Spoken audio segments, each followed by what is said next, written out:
বিশ্বকাপের উত্তাপ ছড়িয়ে পড়েছে পুরো ফুটবল বিশ্বে। তবে উপমহাদেশের কোটি কোটি সমর্থকের চোখ এখন দুটি দলের দিকে, ব্রাজিল এবং আর্জেন্টিনা। দুই চিরপ্রতিদ্বন্দ্বী এবারও শিরোপার স্বপ্ন নিয়েই মাঠে নামছে। আর সবার মনে একটাই প্রশ্ন, বিশ্বকাপে কি দেখা হবে ব্রাজিল আর্জেন্টিনার? সবার আগে মাঠে নামবে ব্রাজিল।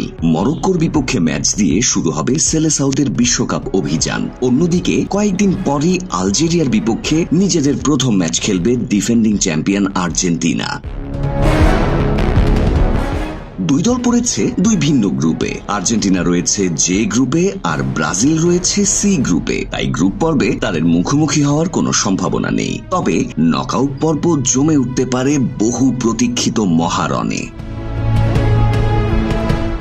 হিসেব বলছে দুই দলই যদি নিজ নিজ গ্রুপ চ্যাম্পিয়ন হয় এবং পরবর্তী সব বাধা টপকে যায়, তাহলে সেমিফাইনালেই হতে পারে ব্রাজিল আর্জেন্টিনা দ্বৈরথ। আবার উভয় দল রানার আপ হলেও শেষ চারে দেখা হওয়ার সম্ভাবনা আছে। তবে একটি দল গ্রুপ চ্যাম্পিয়ন আর অন্যটি রানার আপ হলে তাদের মুখোমুখি হওয়ার একমাত্র মঞ্চ হবে বিশ্বকাপের ফাইনাল।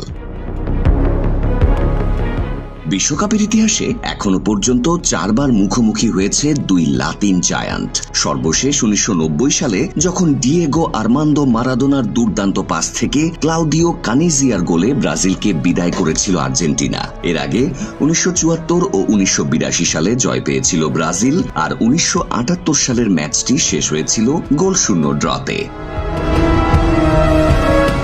ইতিহাস, আবেগ আর চিরন্তন প্রতিদ্বন্দ্বিতা সব মিলিয়ে ব্রাজিল আর্জেন্টিনা ম্যাচ মানেই ফুটবল বিশ্বের সবচেয়ে বড় আকর্ষণ। এখন শুধু অপেক্ষা, বিশ্বকাপের মঞ্চে ভাগ্য কি আবারও মুখোমুখি দাঁড় করাবে দুই মহাশক্তিকে।